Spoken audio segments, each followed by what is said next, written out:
I never imagined silence would become my constant companion. As a best-selling author with 12 novels under my belt, words used to flow from me like a river. Now they are trapped inside my mind, refusing to come out. The doctors called it aphasia.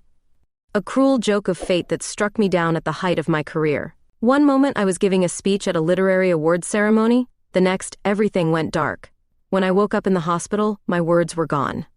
Christina, you need to consider working with someone. My editor Margaret leaned forward in her chair, her reading glasses perched on her nose.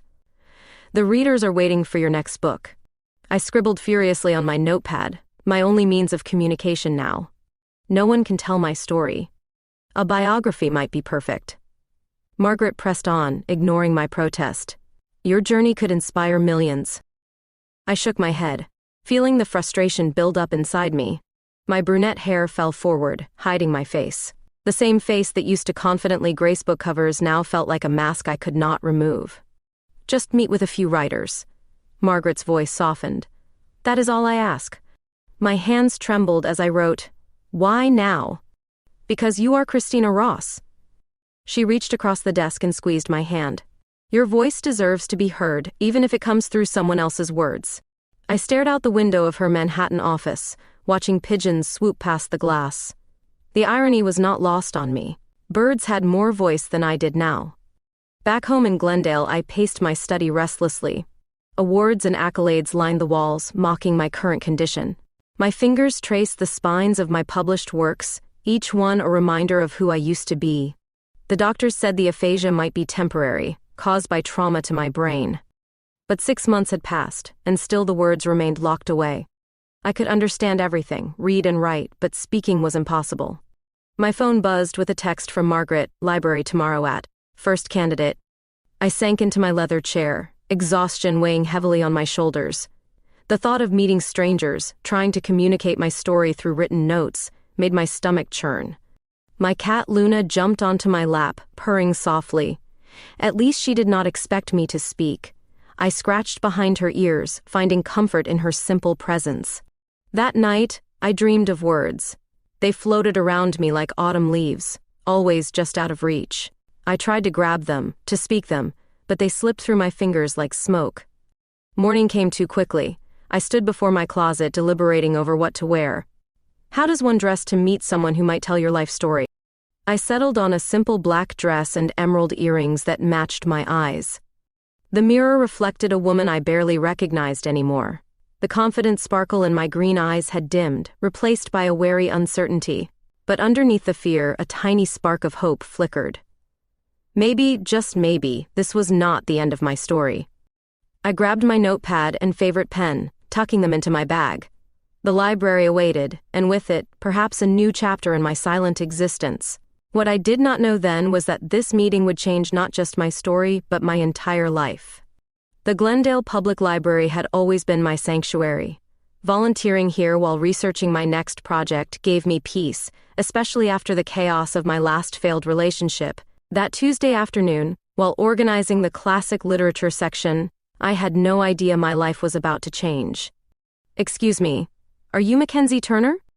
A woman approached me, her professional attire and kind eyes marking her as Margaret Wells, the publishing editor I was supposed to meet. I tucked a strand of blonde hair behind my ear and nodded. Yes, that is me. Christina Ross will be here shortly. Margaret glanced at her watch. I must warn you, she has aphasia. She communicates through writing. My heart skipped a beat.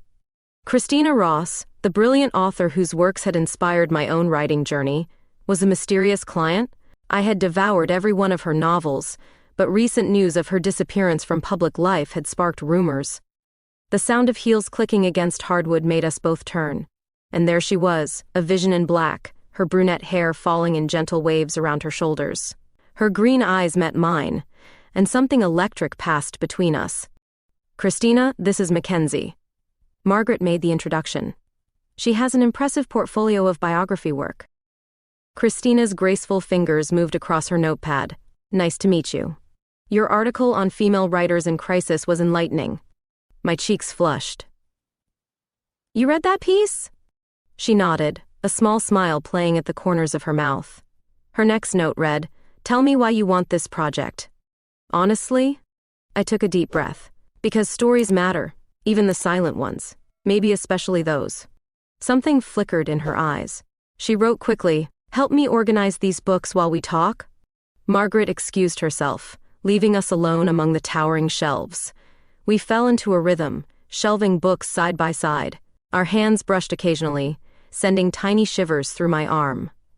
Through written notes and gestures, Christina revealed glimpses of her world. Her frustration with the aphasia, her fear of losing her voice forever, her love for cats and quiet afternoons spent writing. I found myself sharing too. My dreams of writing something meaningful, my volunteer work at the library, my blue eyes crinkling as I laughed at her surprisingly witty written comments. Time slipped away as we worked. The afternoon sun cast long shadows through the windows, painting golden streaks across Christina's face. She looked ethereal in that light, like a character stepped straight from one of her novels. "We are closing in 10 minutes. The librarian's voice startled us both. Christina wrote hastily, "Would you like to continue this discussion over coffee tomorrow?" My heart raced. I would love that.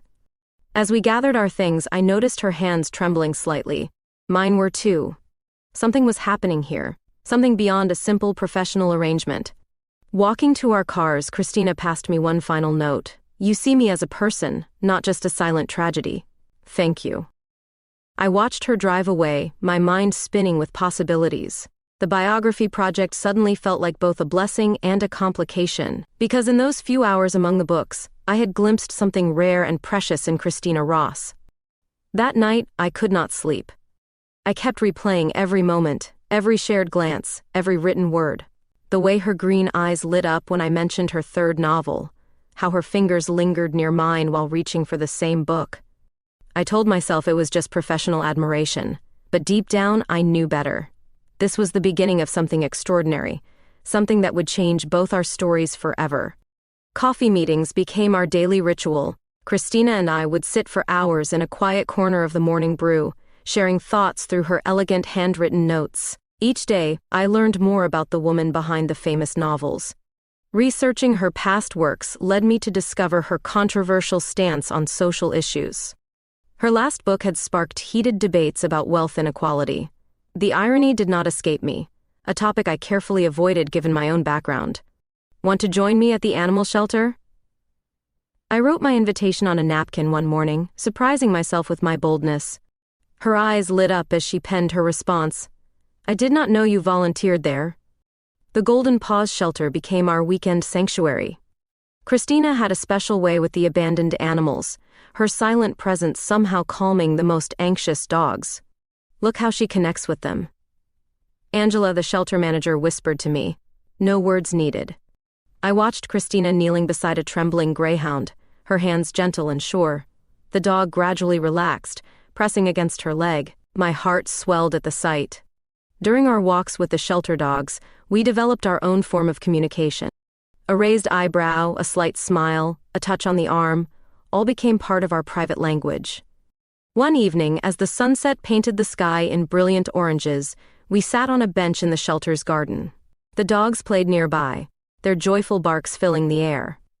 Christina wrote, "Why did you really choose to work on my biography?" My hands shook slightly as I read her note. The truth was complicated. "Your writing saved me during my darkest times," I admitted. "Your words gave me courage." She studied my face intently, then wrote, "And now you are helping me find my words again." The evening air grew cooler, but neither of us moved. Christina's shoulder brushed against mine, sending warmth through my body despite the chill.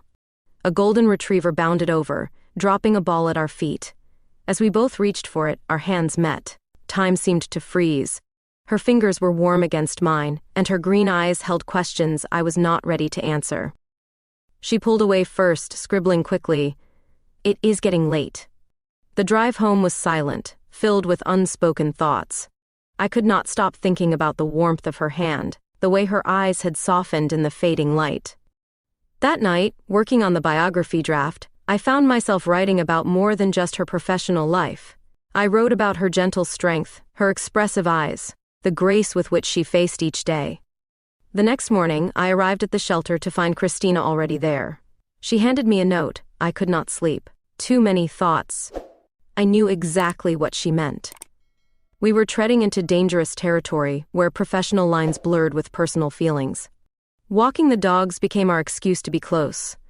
Our shoulders would brush as we navigated narrow paths, our hands occasionally meeting while adjusting leashes. One particular evening, as we returned the dogs to their kennels, Christina pressed a note into my hand. "Thank you for seeing me." Those simple words held so much meaning. I looked up to find her standing closer than usual, her eyes intense with unspoken emotions.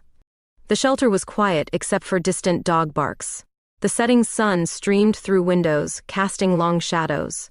Something shifted between us, a tension that had been building for weeks. Christina reached out, her fingers grazing my cheek. My breath caught. The professional boundaries we had carefully maintained were crumbling. But before either of us could act, Angela's voice shattered the moment. "Closing time in 5 minutes."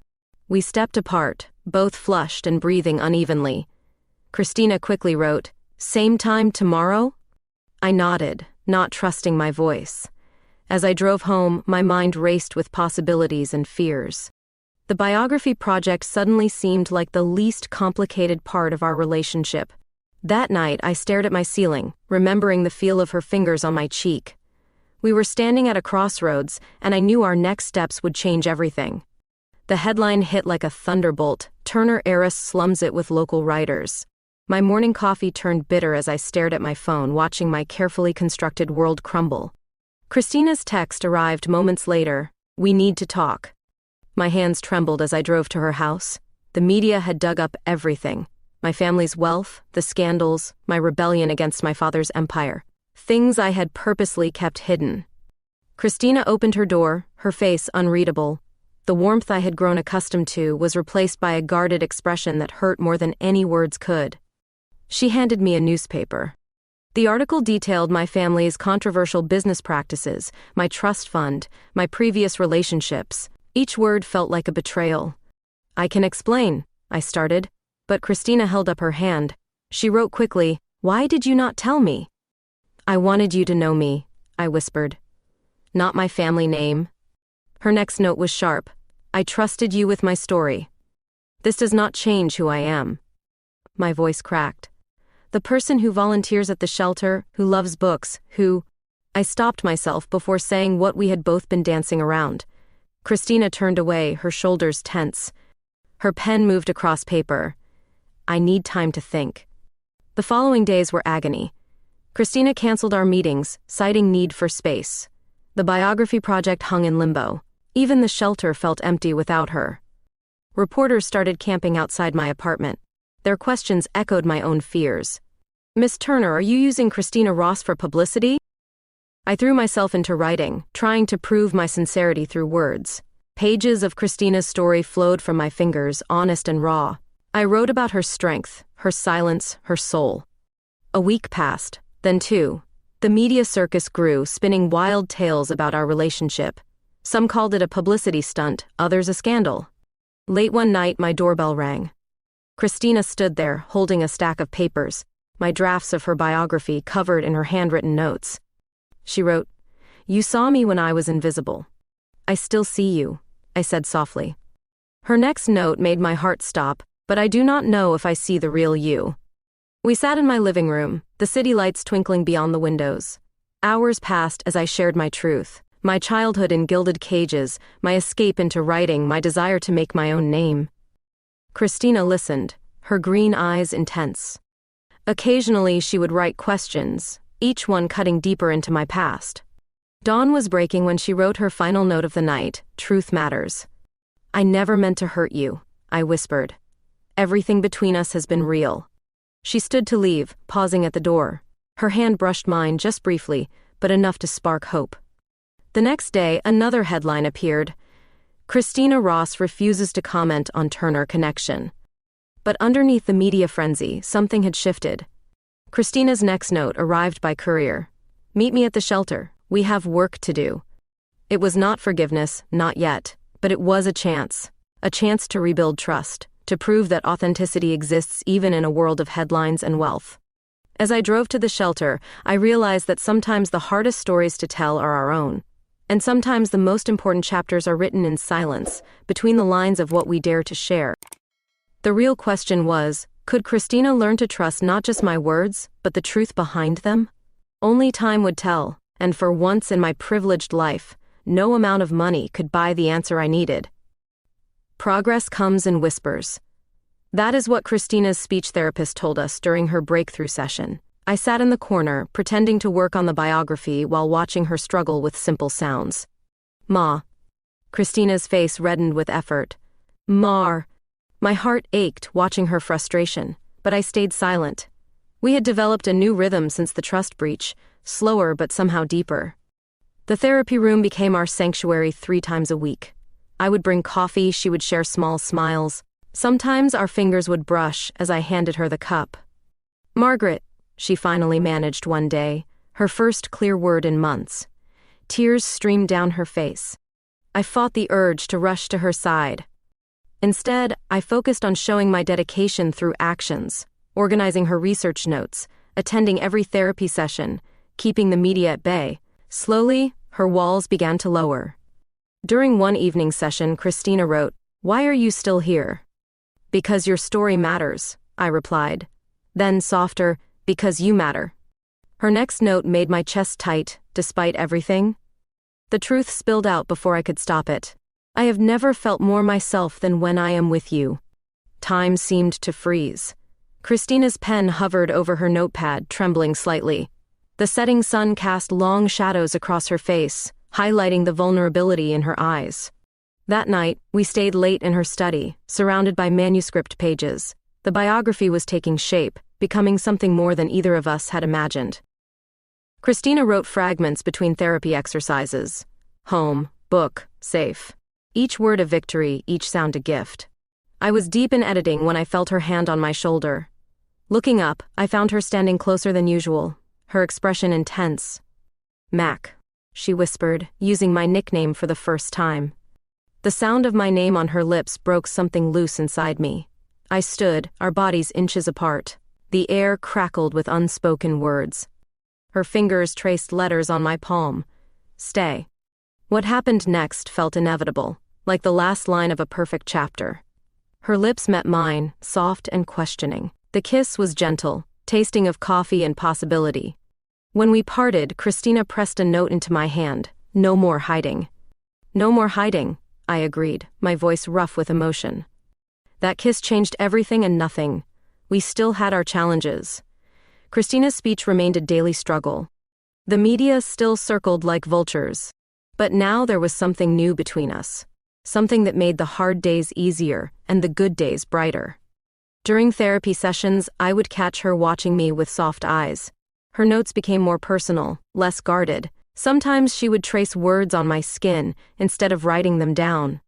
One evening, as we worked late in her study, Christina managed a full sentence. "Thank you for waiting." I looked up from my laptop, struck by the sight of her in the lamplight. Her hair was messy from running fingers through it, her eyes tired but determined. "I would wait forever," I replied simply.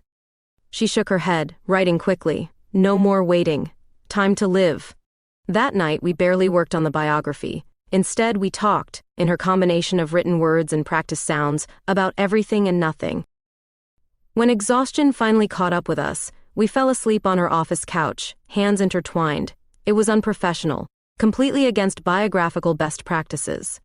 But as I drifted off, feeling Christina's steady breathing against my neck, I realized some stories cannot be contained by professional boundaries. Some stories demand to be lived. The biography would need serious revisions, but that could wait until morning. For now, in the quiet of her study, we were writing a different kind of story altogether. News travels fast in literary circles. Whispers about Christina and me spread through publishing houses like wildfire, each rumor more scandalous than the last. "Did you see the way they look at each other?" The comments followed us at book events. Such a waste of talent. Christina handled it with grace, her newfound voice growing stronger each day. But I saw how the gossip wounded her, how she flinched at barely concealed sneers. "Ignore them," I would whisper during quiet moments. Her response was always the same slight squeeze of my hand. Then Sarah arrived.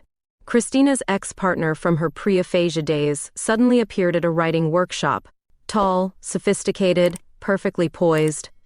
"Christina, darling." Sarah's voice dripped honey. "I have missed you terribly." I watched Christina's face pale. Her hands trembled as she wrote, "Why are you here?" "To help, of course." Sarah touched Christina's arm. "I heard about your condition." My stomach churned watching their interaction. Sarah knew Christina's history, shared her successful past. I was just the biographer who fell in love. That evening, Christina was distant. Her notes were short, distracted. Sarah's presence had reopened old wounds. "Talk to me," I pleaded. "Write it, sign it, anything." She wrote slowly.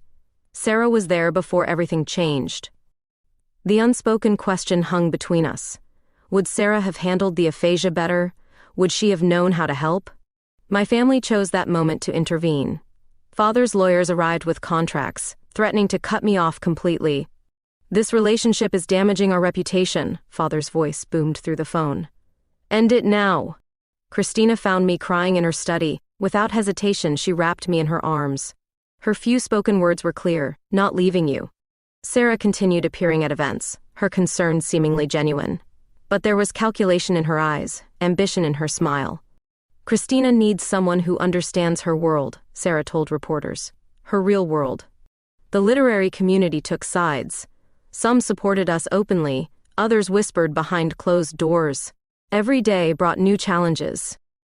Christina's speech improved steadily, but stress made her stutter. During one particularly heated moment she managed, "Choose you, always you." Those words became my anchor. When Sarah hovered too close, when family pressure mounted, I remembered Christina's choice. Late one night, after another draining day, Christina wrote her longest note yet. "Sarah represents who I was. You represent who I am becoming." "But she knows your history," I whispered. "Your success, your life before." Christina's next words were spoken, not written. "You know my heart." That night changed everything. Sarah's attempts at reconciliation met firm resistance. My family's threats fell on deaf ears. During a high-profile literary dinner, Sarah made her final play.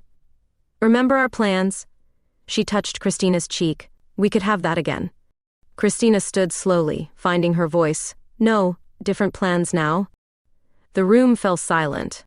It was the most anyone had heard her speak in public since the aphasia. Later, holding hands in her garden, Christina wrote, "Thank you for fighting for us. Always," I promised. "No matter what anyone says." Her kiss tasted of triumph and tears. We had weathered the storm together, emerging stronger. That evening, working on the biography, I realized our love story had become part of the narrative, not as scandal or sensation, but as transformation. Christina's last note before sleep read, "Sometimes the best stories are the unexpected ones." I tucked the note away, a treasure among many. Let them gossip, let them judge. We were writing our own story, one word, one kiss, one day at a time. The biography deadline loomed, but that seemed secondary now. We had proven that love speaks in many languages, and silence can hold the deepest truths. The biography deadline hung over us like a storm cloud. 3 weeks left and tensions were running high. Christina's progress with speech therapy had plateaued. "This chapter needs more detail." Margaret's email flickered on my screen. "The publisher wants deeper insights." I glanced at Christina, who sat across from me in her study. Dark circles shadowed her eyes. The pressure was wearing on both of us. She wrote, "They want more than I can give." "No," I argued. "They just do not understand what we are creating." The stress began affecting our relationship. Christina withdrew into herself, spending hours alone in her garden. I buried myself in writing. One evening, frustrated by another difficult therapy session, Christina threw her notebook across the room. "Not enough," she managed to say. "Never enough." I reached for her, but she pulled away. Her next note stabbed my heart. Maybe Sarah was right. "Do not say that." My voice cracked. "We have come so far." The argument that followed was a mess of written words and broken phrases. Christina's hands shook as she wrote, "You cannot fix me." "I am not trying to fix you." The words burst out louder than intended. I love you exactly as you are." Silence fell, heavy and thick. It was the first time either of us had said those words aloud. Christina stared at me, her green eyes wide. Slowly, she picked up her pen. "Say it again." "I love you." My voice softened. "With or without words." She crossed the room in 3 steps. The kiss that followed was different from our others, desperate and deep. When we finally parted, Christina spoke. Her voice was rough but clear. "Love you too." That night changed everything. In her study, surrounded by manuscript pages, we found a new way to communicate. Her lips traced patterns on my skin. My hands tangled in her hair. Words became secondary to touch and taste and feeling. Dawn found us curled together on her office couch. The biography pages had scattered across the floor, forgotten in our passion. Christina wrote on my palm, "No regrets?" "Never," I whispered, kissing her fingertips. The breakthrough came unexpectedly. During a heated discussion about the manuscript, Christina suddenly spoke a full sentence. "This is our story too." We both froze. Then tears and laughter mingled as I pulled her close. The next morning, I called Margaret. "We need to revise the concept." "The deadline," she started. "Is less important than telling the truth," I interrupted. Christina smiled, writing, finally understanding. We restructured the biography, weaving our love story through her journey of silence and recovery. It became more than just a story of loss. Late one night, Christina handed me a note. "Thank you for hearing my silence." I pulled her down beside me on the couch. "Thank you for trusting me with your voice." The deadline still loomed, but it no longer seemed threatening. We had found something more valuable than punctual publication. That night, working side by side, we created something new. Not just a biography, but a testament to love's ability to speak without words. Christina's speech continued improving, but we kept our private language of notes and touches. Some things were better expressed in silence. The manuscript would need another revision. The publisher would have to wait, but as I watched Christina sleeping peacefully beside me, I knew we had chosen the right path. Sometimes the best stories are written in the spaces between words, in the quiet moments between kisses, in the trust built through understanding silence. And our story, complicated and beautiful, was still being written. One word, one touch, one breakthrough at a time.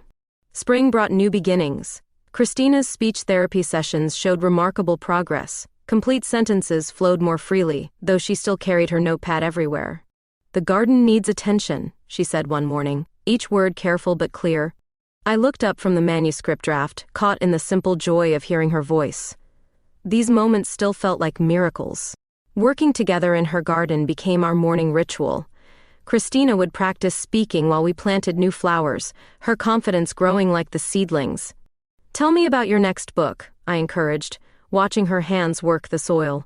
She took her time, finding the words. A story about silence and love.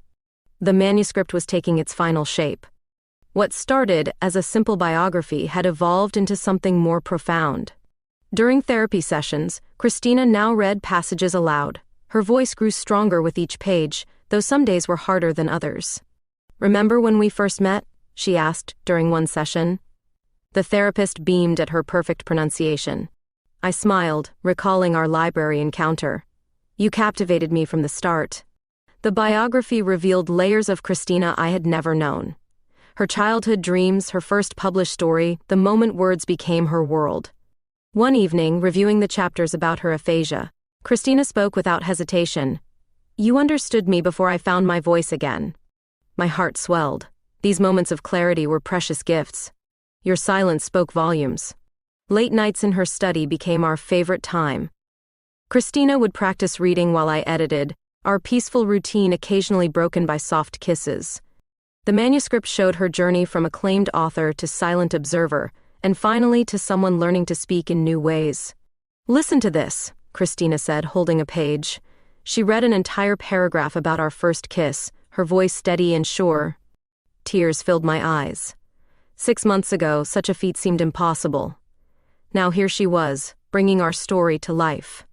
Her recovery inspired others. The therapy center asked her to speak with new patients, showing them that silence need not be forever. "Small steps," she told them, each word a victory.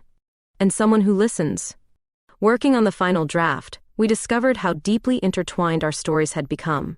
My understanding of her silence had transformed into something beautiful.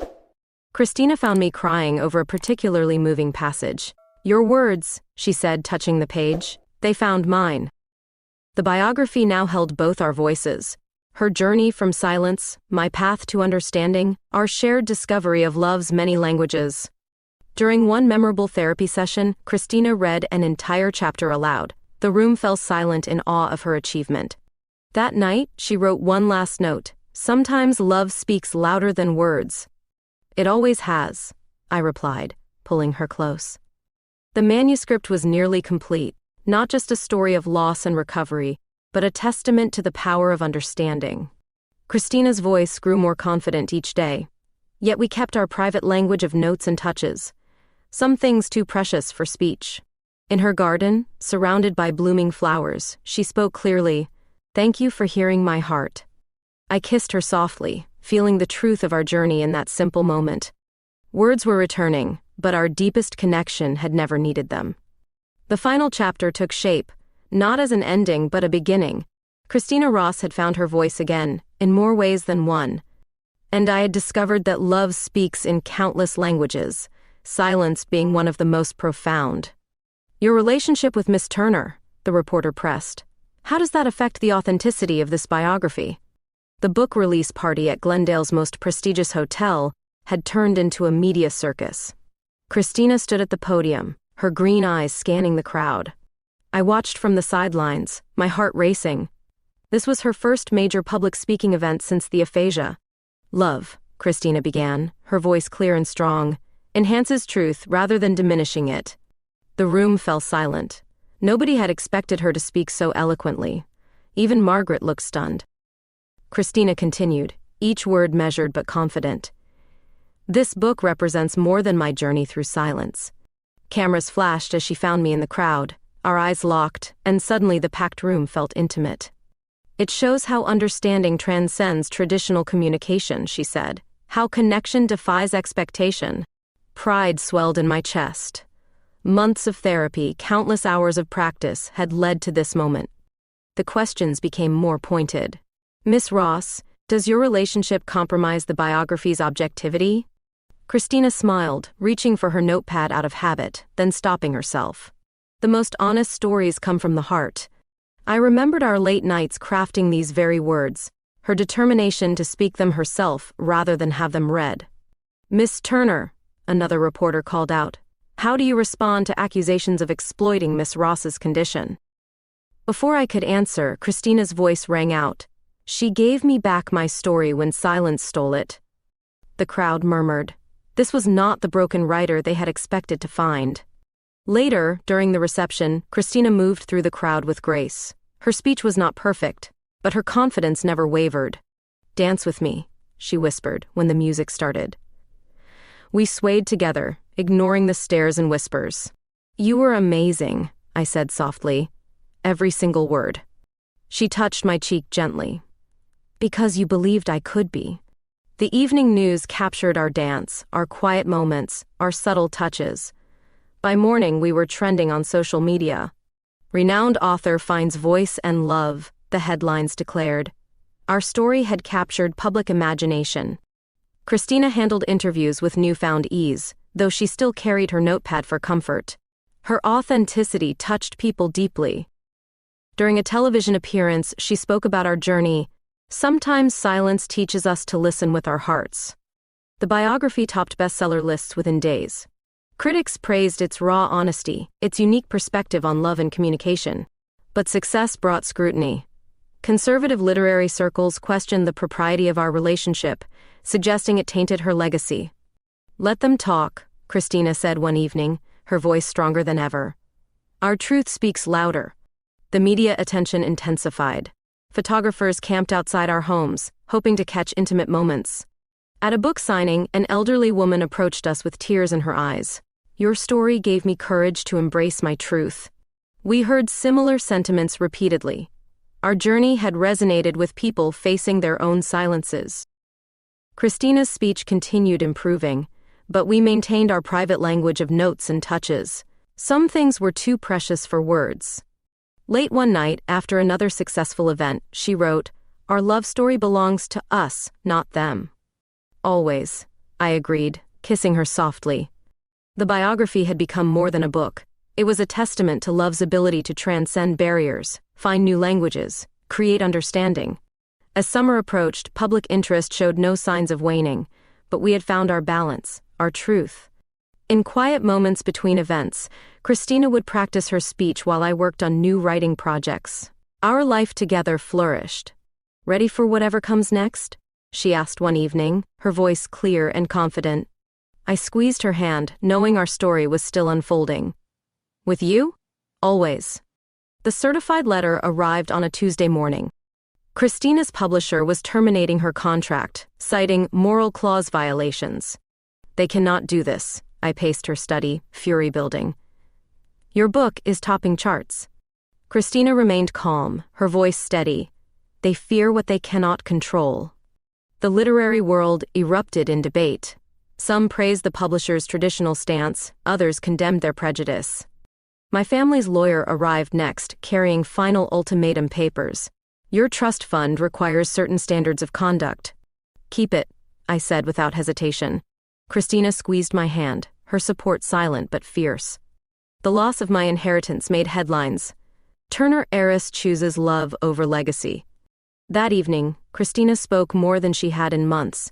"You should not sacrifice everything for me." "I am not sacrificing," I replied. "I am choosing us." The literary community divided sharply. Established authors distanced themselves, while younger voices rallied in support. Christina's former publisher released a statement. "Traditional values must be maintained in literature." The response came swiftly. Independent bookstores pulled their titles, readers canceled orders. "Perhaps they did us a favor," Christina mused, her voice growing stronger with determination. We spent nights brainstorming, planning our next steps. The writing community needed change. My savings would not last forever, but they could fund a beginning, something new, something ours. Christina found her voice fully in those challenging days. We create our own opportunities. Support came from unexpected places. Small publishers offered contracts, literary blogs championed our cause. "The industry needs diversity," one blogger wrote. "Ross and Turner show us why." My father's final message arrived: "Return to the family or lose everything." Christina held me as I cried, whispering, "We have everything that matters." Late one night, reviewing our dwindling resources, Christina spoke clearly, "Let us build something new." The idea took root, a publishing house focusing on unheard voices, stories that challenged norms. "We could make real change," I said, excitement building. "Give others a platform." Christina's eyes sparkled with purpose. Transform loss into opportunity. The media attention shifted as we announced our plans. Controversial couple launches independent publishing house. Literary agents began reaching out, offering manuscripts from diverse voices. "Look what we have started," Christina said, reviewing submissions. Her speech now flowed naturally. Our savings drained quickly, but each small victory fueled our determination. Christina's therapy continued, though she rarely needed her notepad now. "Remember our first meeting?" she asked one evening. "Such different people then." I smiled, recalling the silent author and privileged biographer. We have grown. The publishing industry watched our efforts with mixed reactions. Some predicted failure. Others saw the future in our vision. Modern readers demanded authentic voices. Christina spoke at a writers' conference, her words clear and powerful. "Literature should unite, not divide." My father's company unexpectedly lost major contracts. Karma, perhaps. Through it all, our love deepened. Each challenge strengthened our bond. "No regrets?" Christina asked one night, her voice soft but sure. I kissed her answer, knowing we had chosen right.